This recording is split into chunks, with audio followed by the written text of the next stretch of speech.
to TRAXXfm. My name is KG, and today we are talking about the National Council of Women's Organizations. And joining us via phone today is Professor Emerita Tan Sri Dato Sri Dr. Sharifah Hapsah, and she is the president of the National Council of Women's Organizations.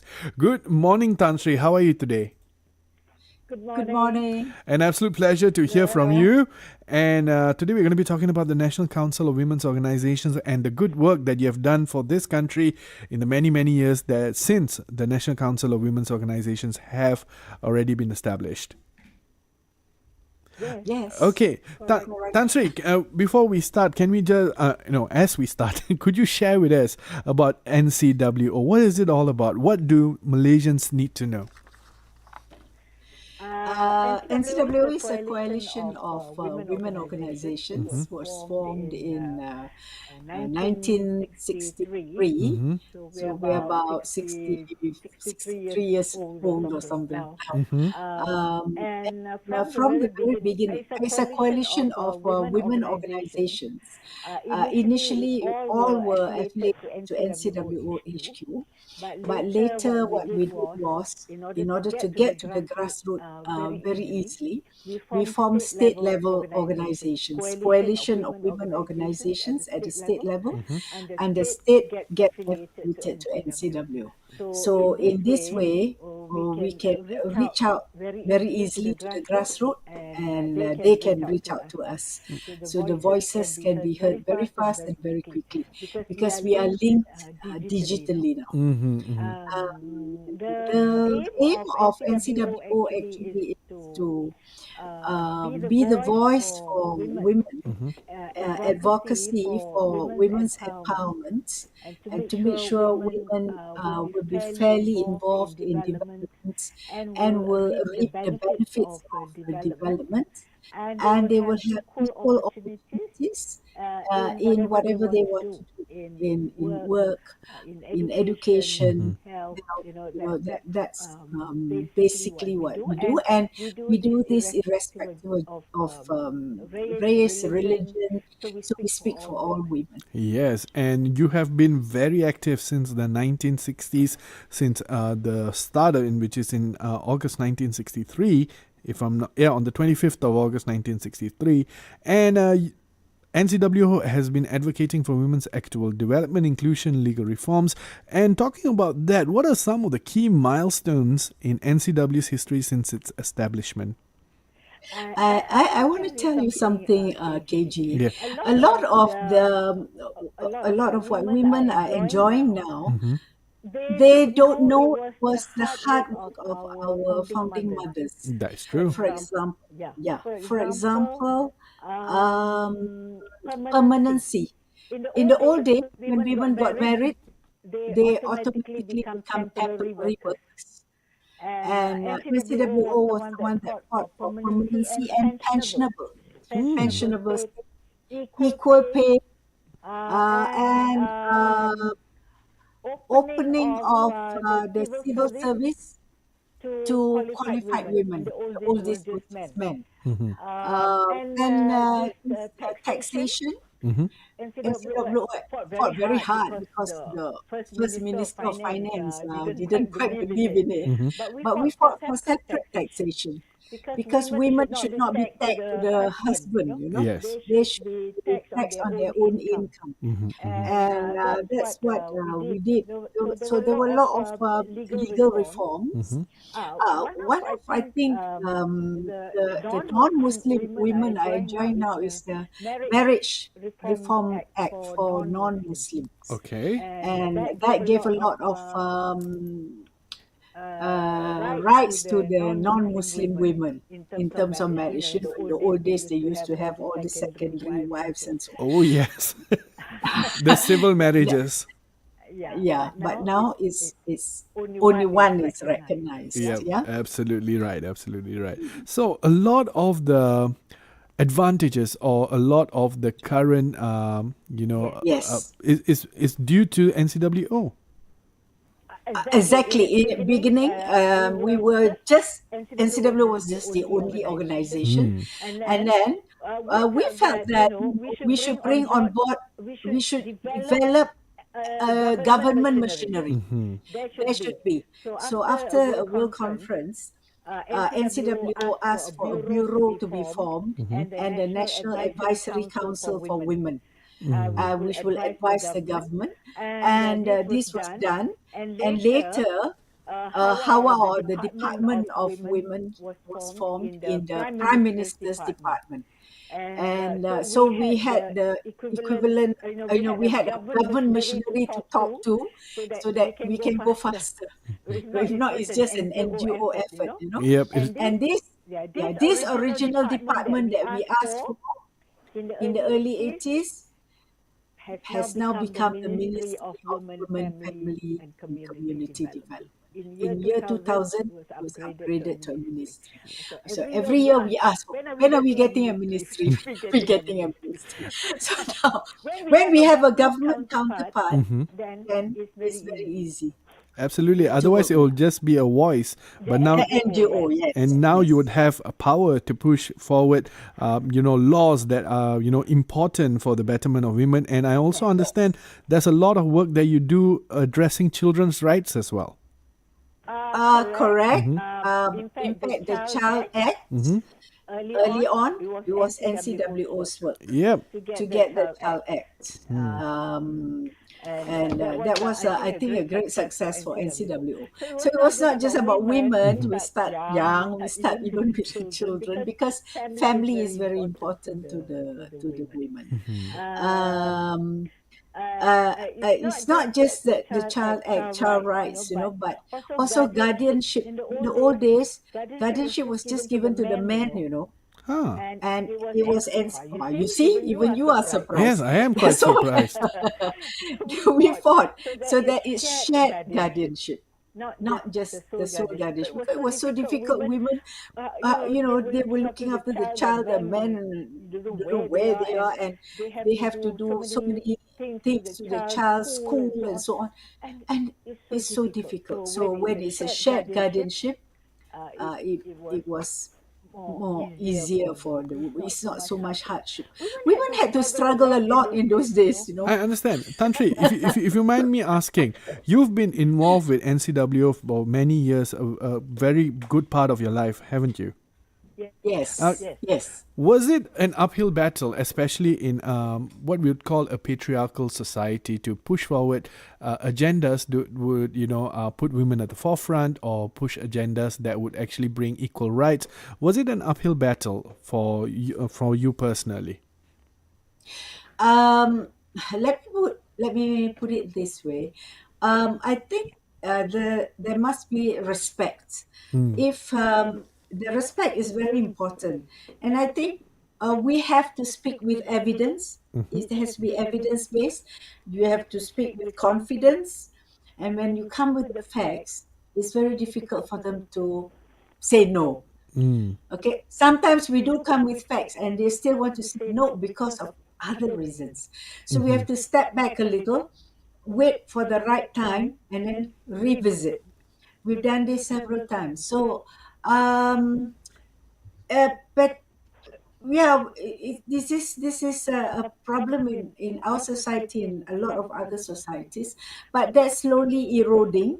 But it takes some time. But you see now young men, helping in the families. They go to the grocery store with the wives and so on. I'm sure you do that too. Yes, I do. But in the old days, it was not like that. It was not.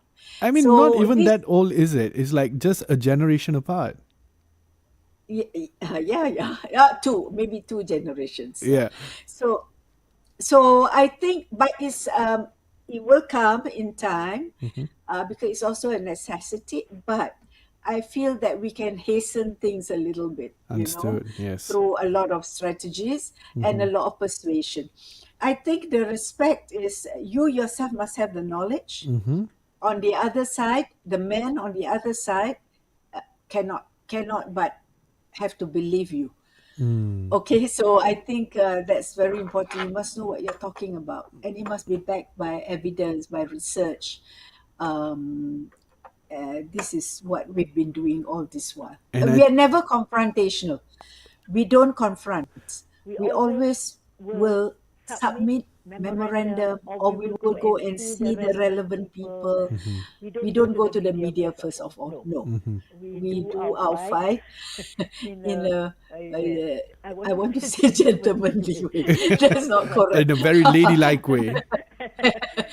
Yes. But I think the initiatives that you've put forward, the charters that you've put forward, they've all come into fruition, and I think the way that you've worked with it is, very right, because some of the reforms that you've put forward, like for instance the domestic violence, women's rights, the marriage, divorce, and family law, all of these are part of the work that NCWO has put forward, has become substantial in making sure the women of today, especially in Malaysia, is having a voice. They make sure that they are equally treated, and then as you said, the men also help with the groceries and all of that. And I gotta say, I truly applaud that, because I'm learning a lot of things today. The good work that NCWO has done. But moving on, Tan Sri, there is an event that you would like to talk about. Could you elaborate about that event? Yes, this is the month we all always look forward to in NCWO, and that's the Hari Wanita Kebangsaan. Oh, okay. This is a national Women's Day, not the International Women's Day, which is in March. Yeah, ours is August. The date was given by Tunku Abdul Rahman. Long time ago, in 1962, we celebrated our first Hari Wanita, even before NCWO was formed. It was celebrated by the Pro Tem Committee, and it was a big celebration in the Merdeka Stadium. Anyway, every year we have been celebrating, and every year we have a theme, depending on what was the current topic at that time. We could sometimes one time it was about digital era, HIV/AIDS. What's topical, we had it as our theme. And this year we feel like maybe we should have the theme valuing women in nation building. Oh, wow. Yeah, we chose this not because women have never been valued, but we also want to value the work that have been done by our founding mothers, the women who have gone before us, and in particular, Dato' Rasma Bupalan, who died in May this year. Actually is the fortress, the stronghold of NCWO. She was the SecGen for 40 years. And a lot of those things happening was actually Mrs. Bupalan was the one pushing it a lot. I cannot claim that, I was still in school, part of it, when she was doing this. Yeah. So we want to actually honor her as well, and value her for her determination and her hard work. So that's part of this valuing women in nation building, is also to honor her. And the Queen will grace the occasion, and will give a royal address as well. So it will be held in the World Trade Center. And the response has been very good so far, and we hope you get good coverage, because I think what will be said, shown there, will be very interesting. And when would this be, Tan Sri? This year, actually Hari Wanita is 25th August, but we will be celebrating it on the 24th. We took advantage of the Sunday. Yes. A day before, yes. Okay, so on the 24th of August at World Trade Center in Kuala Lumpur. Yes. Okay. And Tan Sri, what would you say is NCWO's long-term vision for women in Malaysia for the next 10 years? What is your forecast like? Okay. First, let me tell you, KG, that all this work that we've done to empower women, get them to work, and so on.